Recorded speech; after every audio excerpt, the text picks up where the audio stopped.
kulanti wacan saaxiibayaal halkan waa baraheena bulshada ee halbeega wararka oo aad ka daawataan Facebook iyo YouTube kusoo dhawaada wararka ugu waaweyn Soomaaliya iyo guud ahaan caalamka.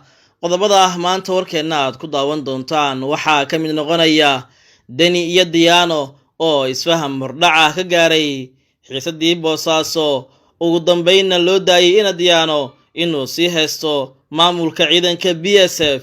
wararkii ugu dambeeyay ee Boosaaso iyo ciidamadii wasiir Jamaal oo gudaha u soo galaya magaaladaas ayaan eegi doonaa. Mareykanka oo digniin ka saaray qorshe culus oo Al-Shabaab ay wadaan iyo xaaladda Soomaaliya ay mar kale ka digeen, iyo sidoo kale waxaan eegi doonaa wararkii ugu dambeeyay xaaladda waddanka Ukraine, go'aanka Soomaaliya ee duulaanka Ruushka oo laga hor cadeeyay qaramada midoobay, iyo xaaladda guud ee waddankaas ayaan ku eegi doonaa warkeenan. balse marka hore saaxiibayaal sii share gareeya muuqaalkan oo like na saara, nagu soo biiro followde page-keena Facebook ee halbeega wararka, nagu soo biiro subscribe inoo saar YouTube-keena halbeega wararka si aad ula socoto macluumaadka iyo wararka halkan aynu ku baahino. waa hagaag aynu ku bilownee Deni iyo Diano ayaa isfaham hordhaca ka gaaray xiisadii Boosaaso. kulankii u dambeeyay ee dhexmaray madaxweynaha Puntland Siciid Cabdullaahi Deni iyo agaasimihii BSF General Maxamuud Cismaan Diano ayaa isfaham hordhaca laga gaaray sida ay xaqiijinayaan dad lagu kalsoon yahay. madaxweyne Deni iyo General Maxamuud Cismaan Diano oo yeeshay kulan iddaa xiran yihiin ayaa qayb ahaan isfaham ka gaaray khilaafkii ka dhashay hay'adda BSF ee sababay dagaaladii ka dhacay gudaha magaalada Boosaaso ee xarunta ganacsiga ee Puntland.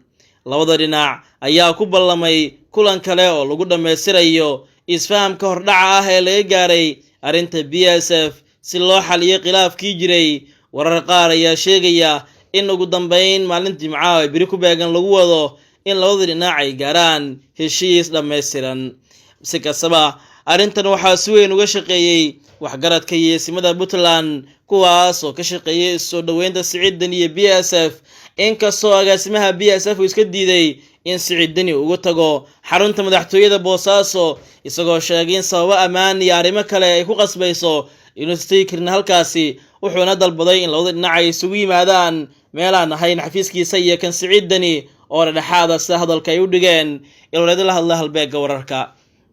sidoo kale Siciid Deni ayaa la sheegay in dusha uu saaranayo dhibta iyo wixii ka dhacay magaalada Boosaaso, waana sababta keentay in Diano uu aqbalo heshiis isfaham uu la gaaro hogaamiyaha Puntland Siciid Cabdullaahi Deni oo markan u xusul duubanaya inuu noqdo madaxweynaha Soomaaliya. Siciid Deni oo hadda boog siyaasadeed weyn ay ku taalo tan iyo markii uu noqday madaxweynaha Puntland ayaa markan waxa uu isku dayayaa inuu iska dhayo dhammaan boogaha siyaasadeed, maadaama dagaal iyo qallaasi joogto ah uu ka huriyay maamul goboleedka Puntland. kii lagu qaaday gudoonkii baarlamaanka maamulkaasi, midkii lala eegtay ciidanka BSF, dad rayid ah oo la xasuuqay, xarig iyo afduub iyo arrimo kale ayuu ku suntan yahay Siciid Deni, waana sababaha keenaysa in markan uu iska dhayo gebi ahaan boogaha siyaasadeed ka soo gaaray hogaamintiisa Puntland, si isagoo nadiif ka ah eedeymahaas ugu soo tallaabo heer federaal iyo inuu qabto xilka filla Soomaaliya.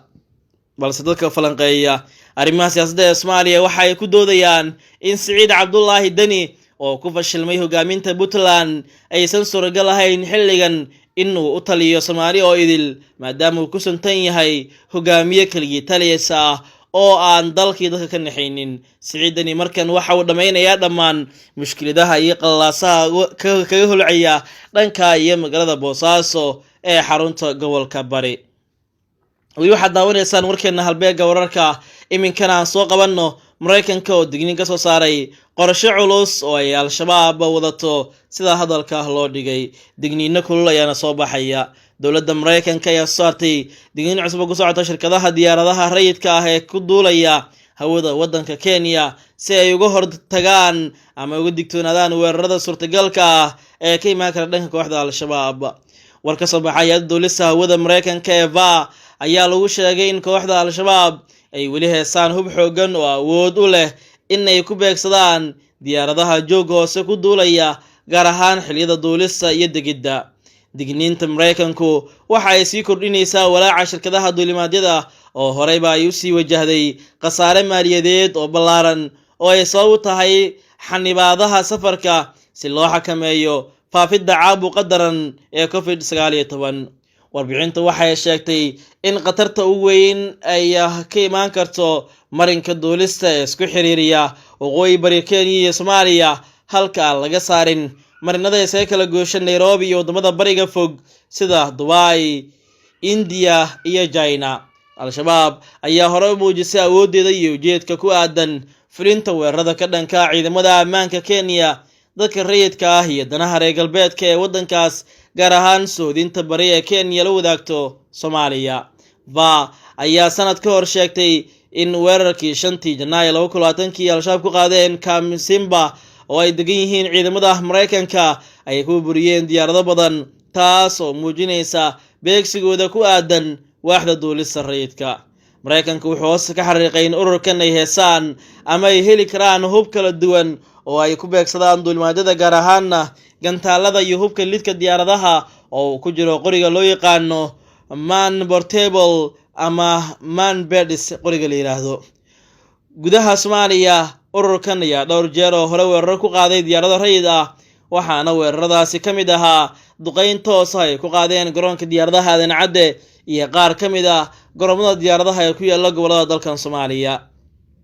hadda digniintan soo baxday waxay muujinaysaa in gudaha Kenya ka dhici karaan weeraro toos ah oo ururkan ka geysan karaan gudaha wadankaasi, iyadoo loo diray digniino kala duwan duulimaadada rayidka iyo diyaaradaha ka howlgala gudaha wadanka Kenya. ugu dambeyntiina aan eegno wararkii ugu dambeeyay ee xaaladda wadanka Ukraine. go'aanka Soomaaliya ee duulaanka Ruushka oo laga hor cadeeyay qaramada midoobay. kulan codayn ah oo qaramada midoobay u weydiisay dalalka caalamka sida ay u arkaan duulaanka Ruushka ku qaaday isbuucii hore dalka Ukraine ayaa natiijadiisa la soo bandhigay. dalalka Soomaaliya iyo Djibouti ayaa u codeeyay qaraarka qaramada midoobay ee lagu cambaarayay duulaanka Ruushka xilli cadaadis la saaray Soomaaliya. warar soo baxaya ay sheegayaan in go'aankaas ay qaateen wadamada kale ah Kuuriyada Waqooyi, Eritrea iyo Belarus iyo Syria ayaa diiday in la cambaarayo duulaankaasi, waxayna taas ka dhigan tahay in Ruushku ay la dhacsan yihiin qorshaha Ukraine ku weeraray. sidoo kale dalalka Tanzania, South Africa, Burundi, Uganda, Iraq iyo sidoo kale Iran ayaa ka aamusay, waxaana dadka arrimaha dibadda falanqeeya ay sheegayaan in Soomaaliya ay ku degdegtay arrintan.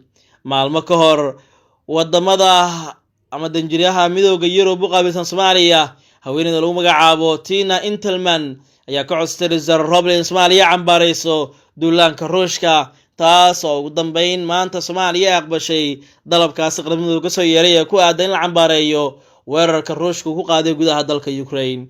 guud ahaan saaxiibayaal waa nageynta wararkii ugu dambeeyay Soomaalida iyo caalamka ka daawanayseen baraheena bulshada ee Facebook iyo YouTube ee halbeega wararka. tan iyo kulan dambe, nabadgelyo.